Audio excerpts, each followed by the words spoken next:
Gordon, hi. Good morning, ladies, gentlemen. Thank you for a very kind intro.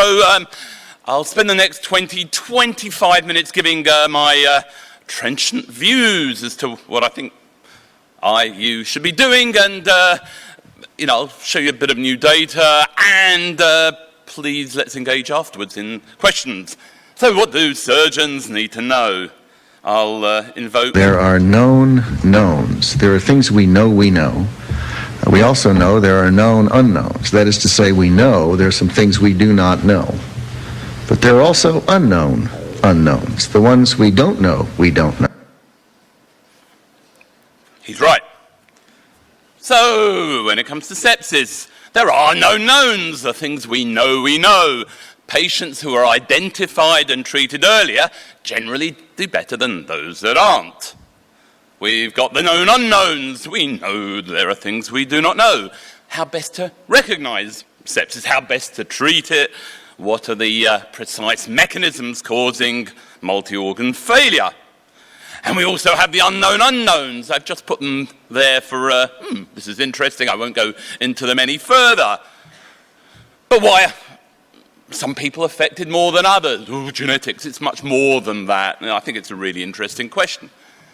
Could multi-organ failure be good for you? Shock horror. And there's a lot of perhaps discussion to be had around that. And interestingly, is death largely predetermined? So we're very good sometimes at prolonging death. Again, that's another topic, but I just thought I'd throw them into the mix, a la Donald Rumsfeld. So what is sepsis? So the Americans kindly gave us, I've called it sepsis 1.0, definitions in 1992, as Paul alluded to. And they came up with these different terms and definitions. So you had sepsis, you had SIRS, which you're all familiar with, in the presence of infection, severe sepsis, so when you had SIRS plus organ dysfunction, septic shock, and now you've got cardiovascular dysfunction, hypotension. So that's what they kindly gave us, and about 10 years later, it was revisited, now with Europeans on board. And basically, they couldn't come up with anything better. They realized it was flawed, but there wasn't, as you'll see the last sentence, the lack of evidence that serves to underscore the challenge still present in diagnosing it in 2003, and it's still true to this very day. You've heard from Paul. And I think actually we're on literally the precipice of an explosion. I think in the next 5 to 10 years, our ability, as you've been hearing, to diagnose infection, to diagnose sepsis, will be present at the bedside within an hour. Shock horror. So because they couldn't actually redefine it, they thought, well, let's add a few more things into the mix. So it could be helpful, but on the other hand, it's not that helpful because, again, as Paul said, loads of other things could be incorporated into any of those clinical or laboratory signs. Now we have sepsis 3.0, so I have the privilege, actually it's been a pleasure, of co-chairing this task force, and it's composed of a whole mix of people. We've got surgeons, intensivists, physicians, ID docs, etc. And it's been running about 15 months. And we've had lots of meetings and emails and blah, blah, blah. It's just about to go out to the big societies for endorsement, and we hope it will be published this autumn.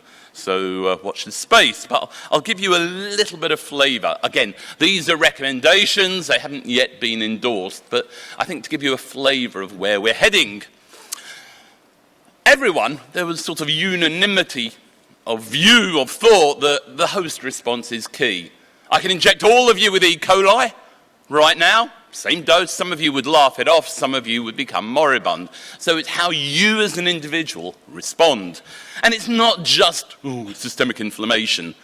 We've evolved beyond that. We realize that it's a whole host of other things. At the same time, you're getting a pro-inflammatory response, you're getting an anti-inflammatory response. And many other things are invoked at the same time. Hormonal, metabolic, bioenergetic, etc., etc. So it's not just about systemic inflammation. And many of these things are actually adaptive, but then it can spill over into maladaptation and clearly that's not good for the patient. So our proposed definition is sepsis should be defined as a life-threatening organ dysfunction due to a dysregulated host response to infection. So we hated the current definition. Again, complete consensus. We didn't like SIRS, far too non-specific. So many patients who get to an ICU have SIRS for many other reasons. Also, you can have severe infection, life-threatening infection, without fulfilling SIRS criteria. So, unfortunately, some people are undertreated, some people are overtreated. It's too woolly. We didn't like it. And we wanted to differentiate infection from SIRS, from sepsis. The trouble is having a high white count, or a SIRS criteria, or a temperature, a SIRS criteria, is a normal response to infection. So it doesn't tell you if it's adaptive or maladaptive. It just says the body's reacting to an inflammatory stressor. So we wanted to differentiate the two. We want sepsis to represent bad infection. What do I mean by bad? They're the people who go on to develop organ dysfunction, need ICU care, may go on to die. So what used to be called severe sepsis, we now want to call sepsis. So we've got to obviously educate on that point, but the idea is we want clear blue water between the two. So here's the old, and it's often presented as this sort of continuum, which clearly it isn't. So what we're suggesting is, let's simplify it. Infection, go bad, you've got sepsis and organ dysfunction, and the septic shock group form a subset of this. So how do we define organ dysfunction? Again, there has to be a degree of arbitrariness there, so we thought we'd use the SOFA score. I'll flash a picture up of it in a second. But if you have an increase in your SOFA points of 2 or more, new organ dysfunction, that indicates organ dysfunction, which feeds into the new definition. So, voila. So again, these are American units, like milligrams per deciliter of bilirubin, so that's about 18, for example. But essentially, you score different points for respiration, coagulation, liver, blah, blah, blah. Redly scored. There's about 11 variables. You need to send bloods off to the lab, but the idea is you have a point score. And again, this has been around for 20-odd years. The more SOFA points you have, the more likely you are to die. So it's robust and validated in that sense. Okay, I talked about bad. When does infection go bad? And that is a crucial point. How can we identify that? Not in the ICU, because they're already ill by the time they get to an ICU. It's the ward, the emergency department, pre-hospital. And the beauty is now we have big data. Wow, so we can tap into that. Yes, there are the limitations of retrospective analyses of big databases, but now we have, mainly in the US, but they're moving to the UK, the rest of the world, these very large electronic healthcare records that can be tapped. And so we've looked at databases, over 4 million patient episodes, of whom nearly 1 million had suspected infection at some time in their hospital stay. They had cultures taken, they were put on antibiotics. And we found, and I won't go into all the detail, and I can't give you the precise cutoffs because that's embargoed until we announce it, hopefully in the autumn, but essentially 3 very simple, readily scoreable bedside criteria: hypotension, tachypnea, and an acute change in mental status, are much better than SIRS, etc., for detecting those people who would go bad, i.e. need ICU, maybe end up dying. So the area under the curve is about 0.83. It's about 0.89 for patients coming through emergency departments. So it's way better than SIRS for the emergency department and the general ward. It's not so good as SOFA in the ICU. Why? Well, we do things. We ventilate them, we sedate them, we give them drugs to raise their blood pressure. So it's less useful in that scenario where we intervene, but in the less intense environments outside the ICU, it was good. Just one quick example. So I'll explain what this means. So the decile of baseline risk. So if you're young and healthy, you score a 1, or you're in the first decile, the lowest 10%. If you're old with lots of comorbidities, etc., your risk of dying is much higher. You'd be in the 10th decile, and obviously people fall in between.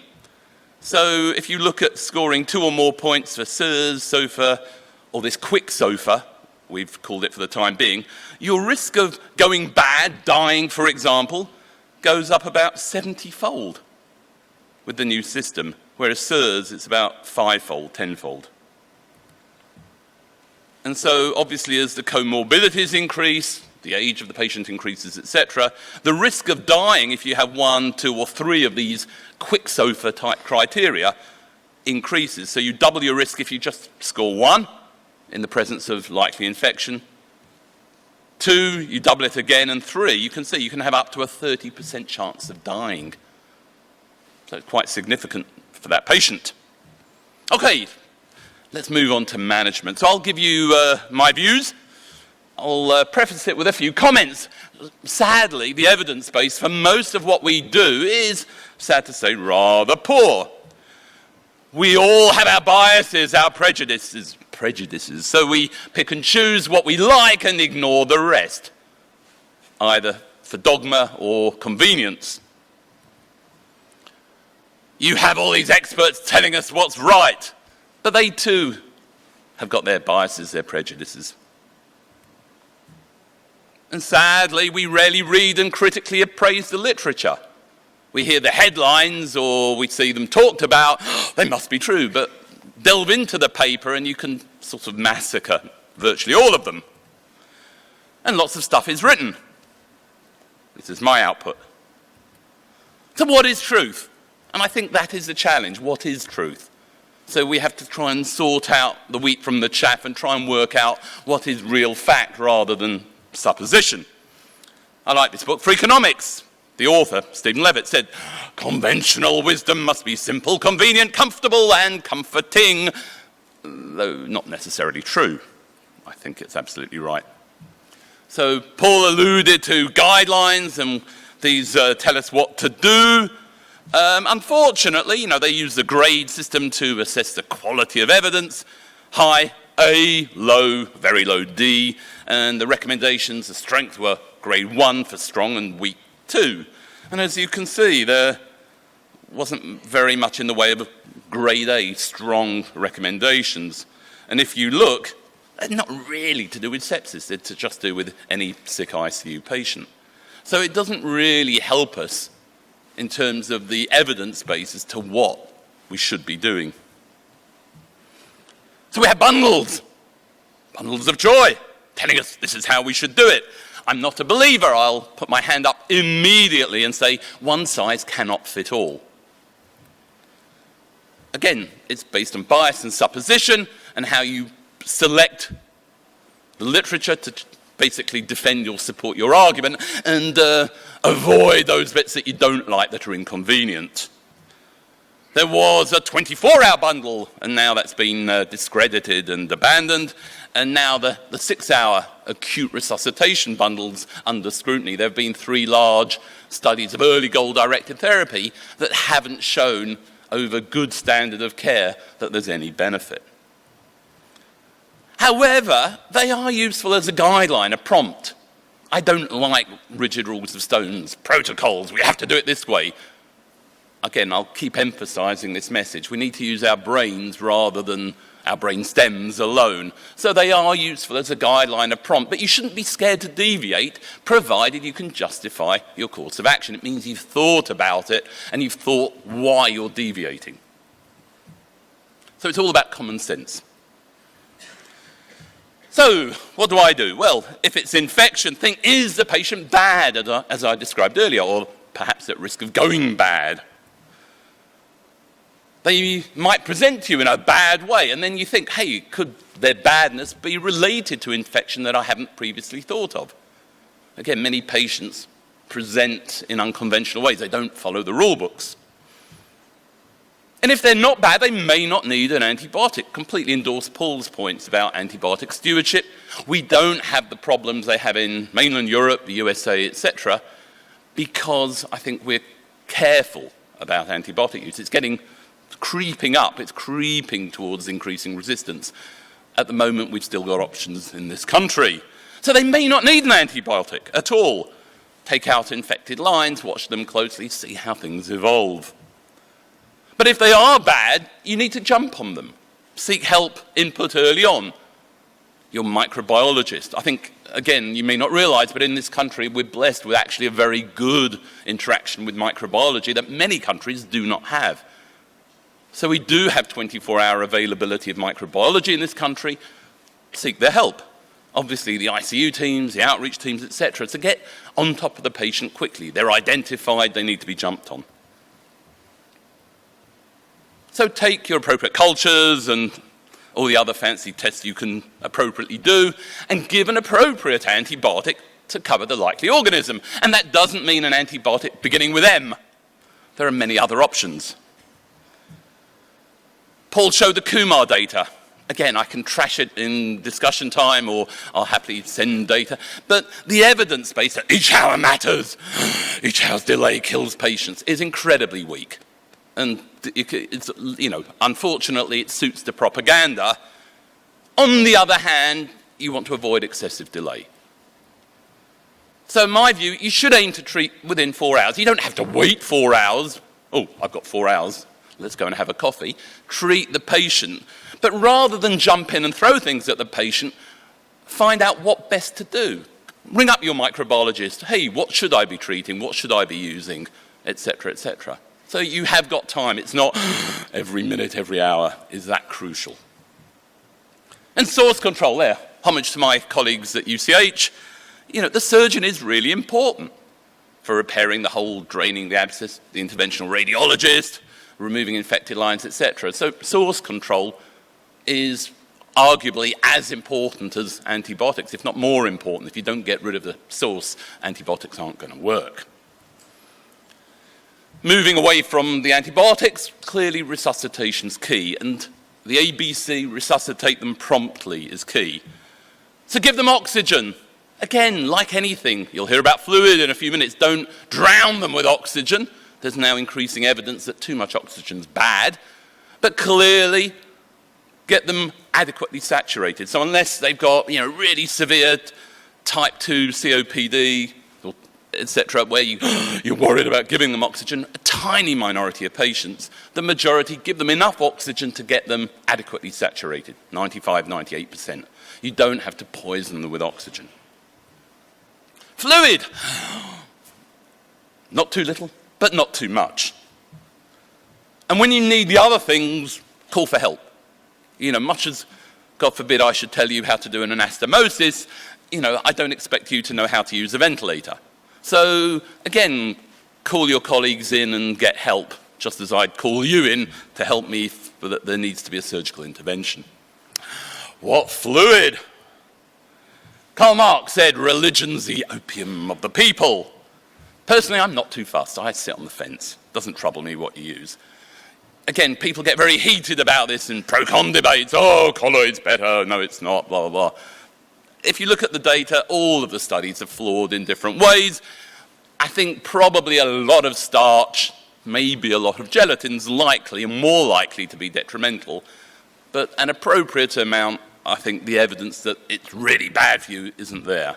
Costs more, so perhaps that's an argument not to use it. What about a balanced fluid? Hartmann's, for example, over saline. Again, the evidence base is very weak.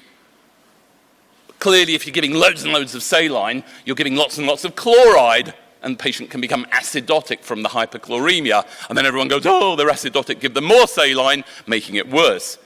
So clearly keep an eye on how much saline you're giving the patient in terms of the chloride load.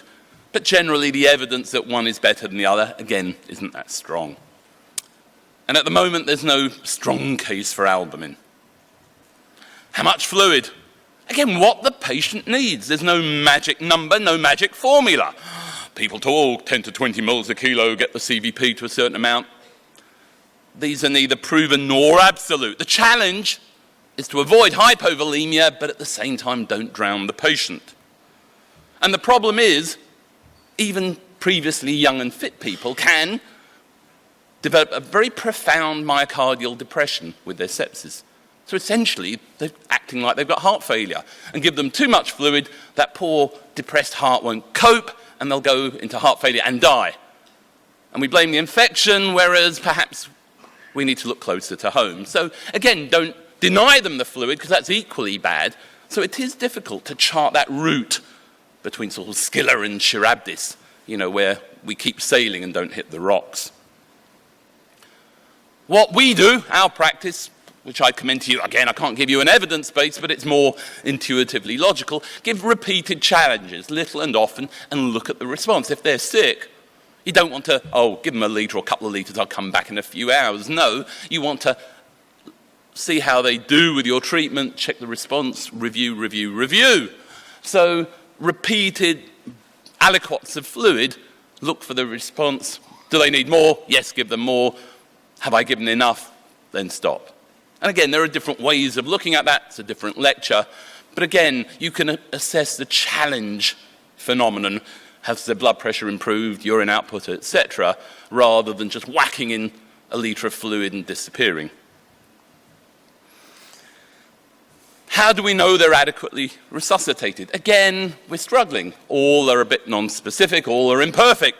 We can measure the circulation, the heart rate, the blood pressure, etc. Clearly, you need more of an intensive care type environment before you become more, as it were, sophisticated cardiac output type monitoring. But crucially, the circulation is there to feed the organs. So you're looking for evidence of adequacy of organ perfusion, or perhaps inadequacy. So we've got the clinical things. Is their blood getting to their kidneys? Are they passing urine? Is it going to their brain? Are they cerebrating, etc.? I'll talk a little bit about lactate in a minute, but again, they're markers that perhaps something's not right, the lactate, the base deficit, and I think there's a lot of new ideas coming through that aren't yet quite ready for clinical use, but I think hopefully in the next 5 to 10 years will aid our ability to assess the adequacy of perfusion in the patient at the bedside or in the operating theatre. Lactate. Lactate's actually a good guy. It's a metabolic fuel. It's linked with hydrogen ions, and everyone goes, oh, lactic acidosis is bad. It's not. Lactate is actually good for you. It's the body's way of trying to deal with an acute stressful situation. The muscles pump out lactate for other organs to use as a fuel source. The hydrogen ions come from somewhere else. I won't bore you with all of that now, but everyone, unfortunately, is, I think, over-fixated with lactate is evil. It's not. It is prognostic. There are lots of other prognostic markers, and I think it's true to say that when you intervene in somebody with a high lactate level, the patients where the lactate normalizes more quickly do much better than those where it doesn't. So it's a marker of this prolonged severe stress that you haven't got on top of. So again, we're taught, anaerobic respiration. Unfortunately, that's one cause, but there are many other causes of a raised lactate. In a septic patient, it may be due to an inability of the cells, the mitochondria, to use oxygen. Too much catecholamine, endogenous or exogenous, will drive glycolysis, which actually puts up your lactate level. It increases lactate production or secretion from the muscle to feed other organs. If your liver's not working, the lactate may not be utilized. So many other reasons for a raised lactate. Again, it's a global marker that something's not right, the body is under stress. Finally, it's not working. I've given them fluid, I think given them adequate fluid, they're still hypotensive, they're still poorly perfusing their organs. So they'll likely need more intervention. If they've got a high output state, a pressor, a low output state, an inotrope. If you look at the guidelines, norepinephrine's the current sort of recommended first choice agent. Again, it's evil. There's a whole list of evil, covert things it does to immunity, metabolic efficiency. It punches holes in the heart, but because we don't see them from the end of the bed, we don't worry about them. I think there are alternatives coming through, but the message I give is use the lowest dose that you can get away with to maintain adequate perfusion. And so there are trials ongoing into other alternatives. Steroids, great panacea. Again, the trials show overall that giving steroids to every septic patient doesn't work, but perhaps selected ones, those on high doses of catecholamines, potentially there may be some utility. So the idea is get a good circulation, get a good blood pressure, There's no magic blood pressure value. A hypertensive patient will need a higher blood pressure than somebody who normally runs at a normal or a low blood pressure. So again, titrate to the individual. What I tend to do is what I call a bottom-up approach. Give them the lowest blood pressure I can get away with, compatible with organ perfusion. The future.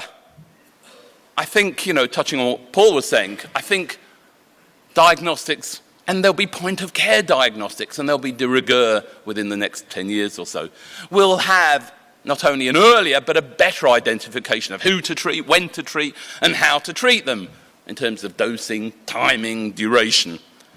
And there'll be lots of, I think, clever targeted therapeutics, hopefully better outcomes. So this is what I don't want. My concluding slide. And where did the heads go? Maybe there. Thank you very much indeed for listening.